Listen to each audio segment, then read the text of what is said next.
Honorarium കുടിശ്ശിക അനുവദിച്ചിട്ടും സെക്രട്ടേറിയറ്റിനു മുന്നിൽ നടക്കുന്ന ആശാവർക്കർമാരുടെ സമരം രാഷ്ട്രീയ പ്രേരിതമെന്ന് ആശാ വർക്കേഴ്സ് ഫെഡറേഷൻ.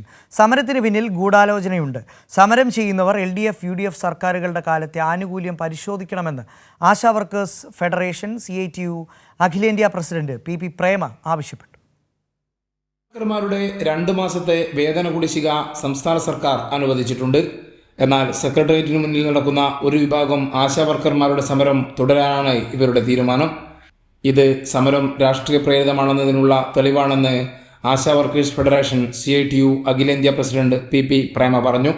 തികച്ചും രാഷ്ട്രീയ പ്രേരിതമായ ഒരു സമരമായിട്ടാണ് ഇതിനെ ഞങ്ങൾക്ക് നോക്കിക്കാണാൻ വേണ്ടി പറ്റിയിട്ടുള്ളത്. അത് പറയാൻ കാരണം ഞങ്ങൾക്ക് ഒരുപാട് ബുദ്ധിമുട്ട് ഫീൽഡിൽ അനുഭവിക്കുന്നുണ്ട്. ഞാനും ഒരാശയാണ്, ഞാൻ ഇന്ന് ഫീൽഡിലാണ്. ആ ഫീൽഡിലുള്ള വിഷയങ്ങളൊന്നും വലിയ മുദ്രാവാക്യമായിട്ട് ഉയർത്തിയിട്ടില്ല. വിവിധ ആവശ്യങ്ങൾ ഉന്നയിച്ച് ഈ മാസം 6-ന് ASHA workers federation Thiruvananthapuram DHS ആസ്ഥാനത്ത് സമരം നടത്തിയിരുന്നു. ഇതിനോട് അനുകൂലമായാണ് സർക്കാർ പ്രതികരിച്ചത്. എന്നാൽ മുൻ UDF സർക്കാർ ആശാ വർക്കർമാരെ പറഞ്ഞു പറ്റിച്ച ചരിത്രമാണുള്ളത്.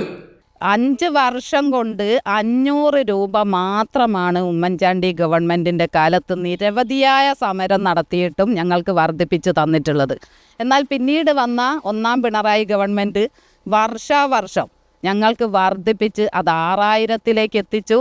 പിന്നീട് ഈ പ്രതിസന്ധിക്കിടയിലും കേന്ദ്ര ഗവൺമെൻറ് കൊടുക്കാനുള്ള ഫണ്ട് കൊടുക്കുന്നില്ല, നികുതി വിഹിതം കൊടുക്കുന്നില്ല, അങ്ങനെയൊക്കെയുള്ള പ്രതിസന്ധി ഘട്ടത്തിൽ NHM ഫണ്ട് ഇങ്ങോട്ട് വരുന്നില്ല. അങ്ങനെയൊക്കെയുള്ള പ്രതിസന്ധി ഘട്ടത്തിലും ഞങ്ങൾക്ക് ഹോണറേറിയം 1000 കൂടി വർദ്ധിപ്പിക്കാൻ ഈ ഇടതുപക്ഷ ഗവൺമെൻറ് തയ്യാറായി എന്നുള്ളതാണ്.